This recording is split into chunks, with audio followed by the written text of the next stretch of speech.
You want to run us through a little bit, Joel? How you tend to work in terms of your two rigs, your Yeah, production and yeah, your DJing. absolutely.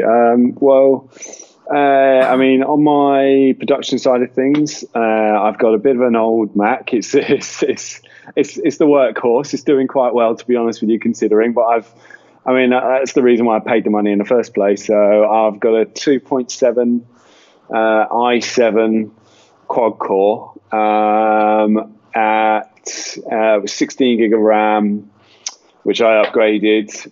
I probably should have put an SSD in it, but I haven't. I should have done that a while back.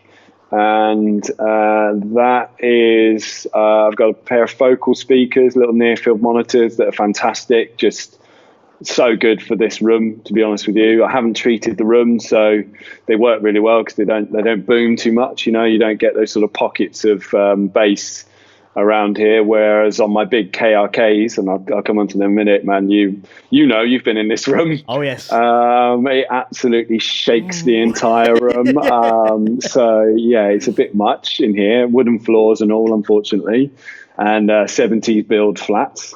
Yeah, I've just got myself a little Novation MIDI controller, liquid mix, which I don't often use as much as I should do, Focusrite audio interface, and literally it's all in the box at the end of the day. I absolutely love creating soundscapes and bass sounds from scratch. I generally, as you probably know, I don't really do presets. You know, that's just my own personal preference. I like to create the sound specific to the track. And when I was first starting out, I think that's what I heard a lot of people do. You know, from the tutorials that I watched huge amounts of tutorials, and they all said that, you know, if you're going to do something, yes, you can tweak a preset, but generally the best way to get something that you want, is to create it yourself. And I love that aspect of it. It's me just dicking around, basically, trying to make something that sounds half decent and then finally come up with a melody. But yeah, the Logic, I'm working on Logic 9 on the iMac still.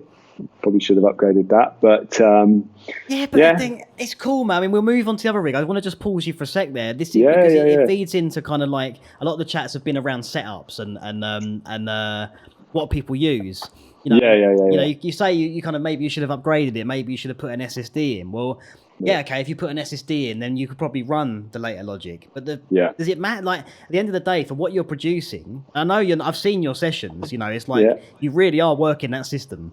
Yeah. You know, like it's like, you know, how much more can we possibly push this system, kind of thing. But at the end of the day, it's like, you know, like Dav yesterday, he was saying to me, just kill your Mac, just overload it, like just go for it. Just it's there to be used and abused to make your art. So it's kind of like, you know, I think what's great is that you've got people working on so many different systems. So you're using like Logic 9, but what are we going to say? Oh no, Joel is using Logic.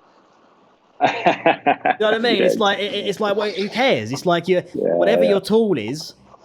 Yeah. Surely is. I mean, I'm not thinking of upgrading for a while because, like exactly. I've invested all this money. Yeah. You know, I don't feel like I've got my return back yet myself personally. So I just lock it down and keep making your music. You know.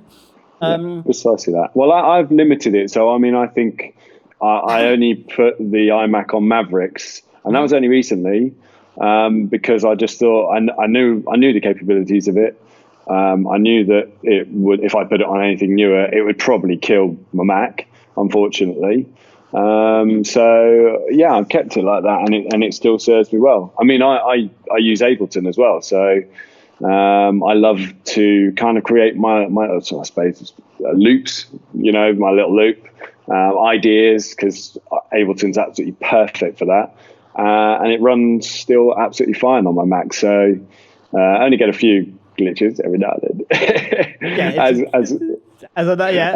Mike is doing that thing again. Yeah, exactly. Yeah. But you know, you work with what you got. And you know, like you say, when you've spent, I mean, I don't know how much I spent on the setup, but it's quite probably, you know, well into up to 3K probably. Easily.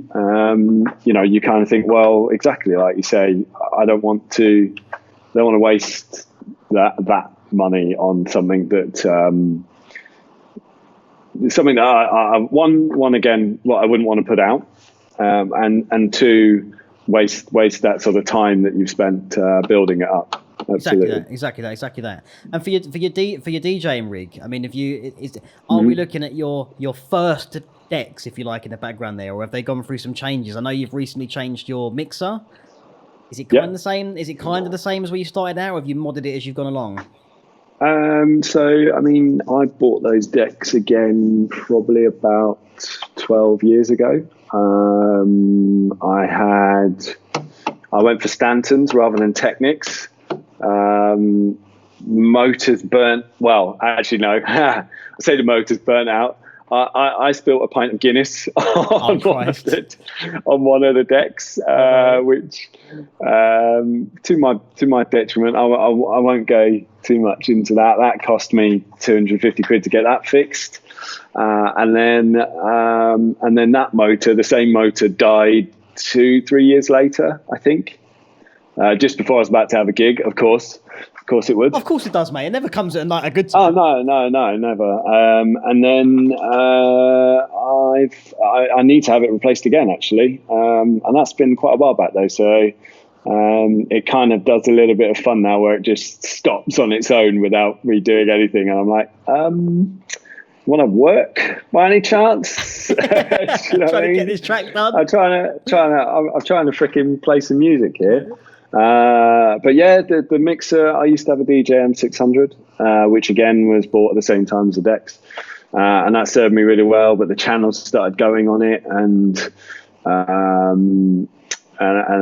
kind of just thought, you know what, it's time to do it. When I moved to Tractor, because that's what I use now. I really, when I was deciding to kind of move from the vinyl, which hang on, let me see if I can show you some of it. As you probably know, is quite a lot. I mean, that's just some of it. There's some of it, and there's more here. And I know there's some seriously rare releases in there as well, man, and some signed stuff and all sorts of stuff, man. And my Dyson, sorry. It's a cool Dyson though. Thanks, man. So yeah, once I kind of moved from that, I didn't really know where to go, and I just thought, I'd heard Tractor was very good. I'd seen people using it. I thought that was the way to go. So I think you probably saw in the background my old Tractor box, which again, that's now 7 years old, I think, 7-8 years old. When I upgraded everything, so I bought my laptop, my little Mac that I've got here that's served me well, as you know. I did put an SSD in that though. So the lifesaver of all computers, mate. Oh, that was, to be honest with this, because it was dying heinously. I think, were you there the day that I put the SSD in it? I believe so. I'm not sure if I believe so. I'm just trying to remember if you were. DIY. Yeah, because my hard drive just died in a painful death. The question mark of doom as you turn on your computer. Not fun. So, no, exactly. So when I got that, it was moving into the world of digital. But I didn't want to play CDJs. I didn't really like I don't like the feel. I love the feel of vinyl. Just that kind of feel of something moving under my hand, and that I can properly kind of control and cue in. I've always felt that way. So, I mean, I played, like most DJs at the end of the day, I played vinyl from start, you know. So it's that feel for me. I had to get that time-coded vinyl, and Tractor was just the best option at the time. I've got so now, I mean, at the time I bought as well a little controller, a little MIDI one. If I can, I'll show you that here as well. It's a neat little thing. It's just a little... Oh, wow. Yeah. The little X1, I think it is, and that's just so I can be a bit more creative. To be honest with you, I really, you know, you can use it for loops, you can use it for cue points. You know, I might often kind of add acapellas in there and use those and cue those up. So for me, that was paramount. That I was able to still do the creative things that I used to do when I had vinyl. So because I'd always drop in acapellas and little cuts of things. So added that in, and now once all the other bits died on me, the control, the mixer and the little interface, I've just got the mixer. So here, I'll show you, because it's actually quite a fun little awesome piece of kit. So this is my mixer now, and it is a sound card and mixer in one, which is I mean, like NI, Native Instruments, they astound me really, because they make some really awesome. I mean, I use Contact in like everything. Yeah, exactly. Like sampling, but their hardware is almost like second to none. Yeah, it's unbelievable. The quality of the faders and the quality of the build is like incredible. You know, they really have spent a lot of time putting into that. And I think the DJ, because the first time I really paid attention to what DJing was at your flat. I've never really sort of like seen that. Obviously, we've all seen the guy at the back. You know, we've seen with his crazy mask on, and we've done all that stuff. But that was the first time I really saw like you kind of bringing vinyls into the same time in terms of the BPM, and then kind of mixing two tracks together that actually works, which kind of blew my mind. And it's like it really is I'd call it a dark art, you know, because it just is like I mean, I've tried to do it, you know, being a little bit drunk probably as well, being like, how does this work, John? Yeah, that doesn't help. Mate. It doesn't help, mate, in the slightest, you know. But like to actually be able to merge two tracks together, like bring in and on the fly as well, like, you know, slowing up BPM so it's barely noticeable to the listener, the audience, and then all of a sudden you're like, hang about, I know that track. He's just brought that. How's that? What? You know, it really is like it astounded me that really the talent that goes into that. And you must have spent a long time DJing, man.